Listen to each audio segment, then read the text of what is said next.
Welcome to this explainer. Today we are diving into a really fascinating side of aviation. Specifically, we've got a topic that is just perfect for beginners who want to know how planes actually work behind the scenes. We're looking at the aircraft's electrical system, which is essentially the nervous system of the entire plane. Let's dive right in. And hey, if you find this educational journey helpful, please do hit that like button and subscribe so we can keep making more of these for you. So let's just start with a basic question. When you look at a commercial airplane sitting on the tarmac, what stands out? You see those massive engines generating thrust, right? And obviously the huge sweeping wings generating lift. But what keeps a modern aircraft flying safely besides the engine and the wings? Well, there is an invisible, incredibly vital system hidden right inside the airframe, continuously transmitting power and information every single second of the flight.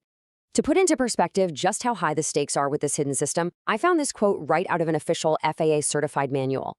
Improperly or carelessly installed or maintained wiring can be a source of both immediate and potential danger.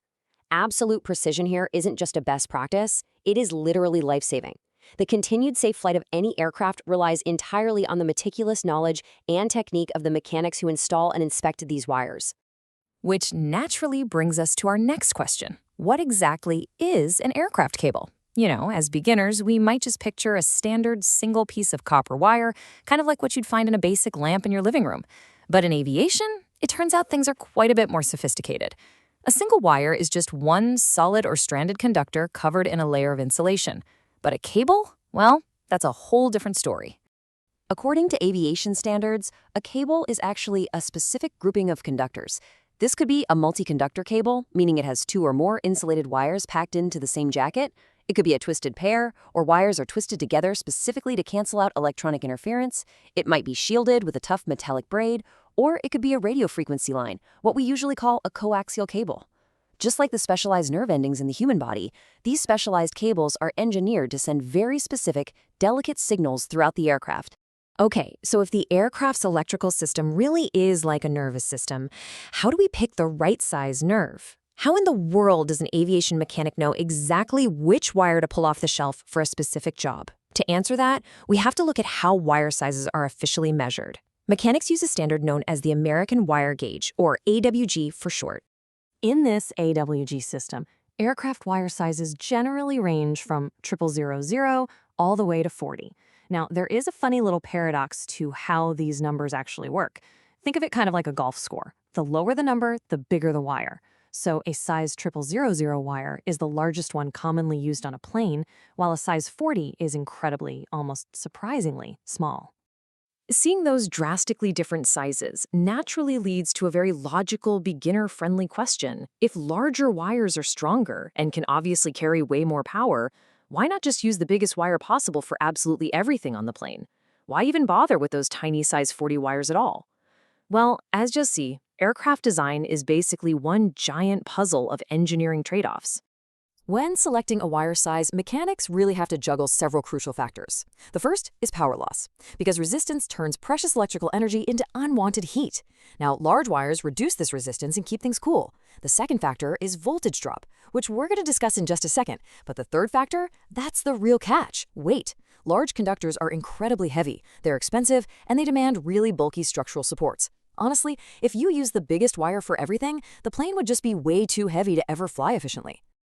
This whole balancing act also totally dictates the materials they choose, specifically the choice between copper and aluminum. Copper is basically the heavyweight champion. It has fantastic conductivity, it's strong, and it's super easy to solder. But it's heavy and pricey. Aluminum, on the other hand, is the lightweight. It only gives you about 60% of the conductivity of copper, but because it is just so incredibly light, it is absolutely perfect for running those really long spans across the length of the aircraft without adding massive prohibitive weight. Now, earlier, I briefly mentioned the term voltage drop. Let's dig into that and ask, what happens when the nervous system essentially loses pressure? Think of a wire like a really long garden hose. If that hose is extremely long and super narrow, the water pressure is going to be pretty weak by the time it finally reaches the nozzle. In electrical terms, if a wire is too long or too narrow for its specific load, the voltage basically drops off before it reaches the equipment, which causes really poor, sluggish performance. So, the crucial takeaway here is this specific number, 2%. In aviation, the voltage drop in the main power cables, running all the way from the battery or generator to the main distribution bus, absolutely cannot exceed 2% of the regulated voltage. Why are they so strict about this? Because in an emergency, if the generators fail, this rigid rule guarantees the battery will have enough pressure to power all the vital equipment on the plane for a minimum of 5 minutes.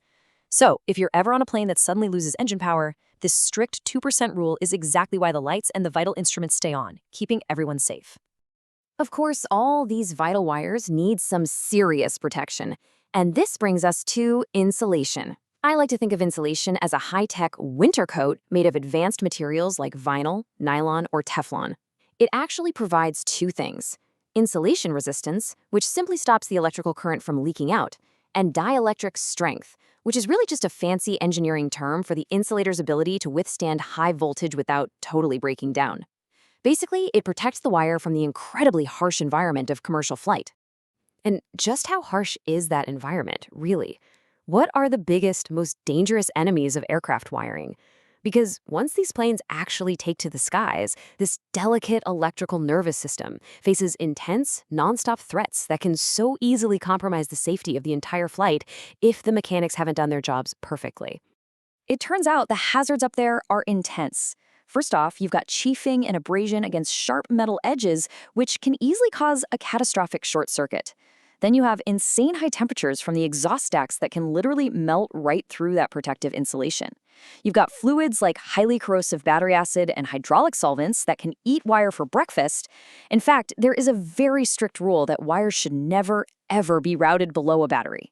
And finally, you have severe repeated flexing and dynamic areas like the landing gear wheel wells, which means wires there have to be protected by special flexible tubing.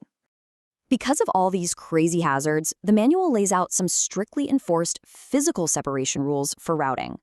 Wires absolutely must be routed at least 6 inches away from plumbing lines that carry flammable fluids or oxygen. I mean, think about it. If a wire breaks, you definitely don't want it throwing sparks right next to a highly pressurized oxygen line. Additionally, wiring has to maintain a minimum clearance of at least 3 inches from the aircraft's mechanical control cables to prevent them from tangling up or violently wearing each other down during flight. With literally miles, yes, miles of wire inside a modern commercial aircraft, you might be wondering, how on earth do mechanics keep these massive tangles of wire organized and safe? Well, they certainly don't just shove them into the walls and hope for the best. They group them into very carefully managed wire bundles. As a rule of thumb, these bundles are generally limited to a maximum of 75 wires, or about 2 inches in total diameter. To manage these bundles properly, the procedures mechanics follow are incredibly meticulous. They have to limit the slack in the line to a maximum of 1/2 inch, just so nothing droops or uncontrollably rubs against the aircraft frame. They even use a very specific knot, called a clove hitch, just to start the lacing process. They use specialized nylon cord or cotton cord that has been heavily waxed to completely resist moisture and fungus. And impressively enough, they have to tie it firmly but gently. If they squeeze the bundles too hard, they can actually deform the insulation inside those sensitive coaxial cables we talked about earlier. So the wires are perfectly routed and beautifully bundled, but eventually they actually have to plug into something, right? How do we safely connect the nerves? To attach a connector, a mechanic first has to strip away that protective winter coat of insulation to expose the bare metal underneath, but they have to do it without causing any invisible, microscopic, and potentially dangerous damage to the core. Stripping these wires is honestly an exact science. The wire literally must be held strictly perpendicular to the cutting blades. The stripping tools themselves, they have to be adjusted perfectly to avoid nicking the metal, even a fraction of a millimeter. This is especially absolutely critical for aluminum wire, because even a tiny, barely visible nick causes aluminum to work harden and become dangerously brittle. After successfully stripping it, mechanics actually retwist the copper strands to restore their natural shape and tension, and only then do they securely crimp pre-insulated terminals onto the ends using specially calibrated tools. Finally, those perfectly stripped and crimped wires go into connectors. The manual outlines a few different classes of connectors. Classes A through D are your standard connectors, mostly made of aluminum, and they're used for general purposes or in pressurized moisture-resistant areas of the plane. But then there is Class K, which is a truly impressive piece of engineering. It's a heavy-duty connector made entirely of steel. It is 100% fireproof, designed specifically to maintain the electrical current, even if the connector itself is exposed to a continuous open flame during an in-flight emergency. And that brings us to the end of our foundational look at aircraft wiring. But before we go, I want to leave you with a really fascinating thought. With planes becoming more and more electronic every single day, what happens when the very nervous system we just learned about has to eventually power an entirely electric aircraft? It's an absolutely wild future to think about, isn't it? Thank you so much for joining me on this explainer today. If you enjoyed learning about the invisible nervous system that is tirelessly keeping us safe up in the skies, please remember to hit that like button and subscribe to the channel so we can keep making more of these for you. See you next time.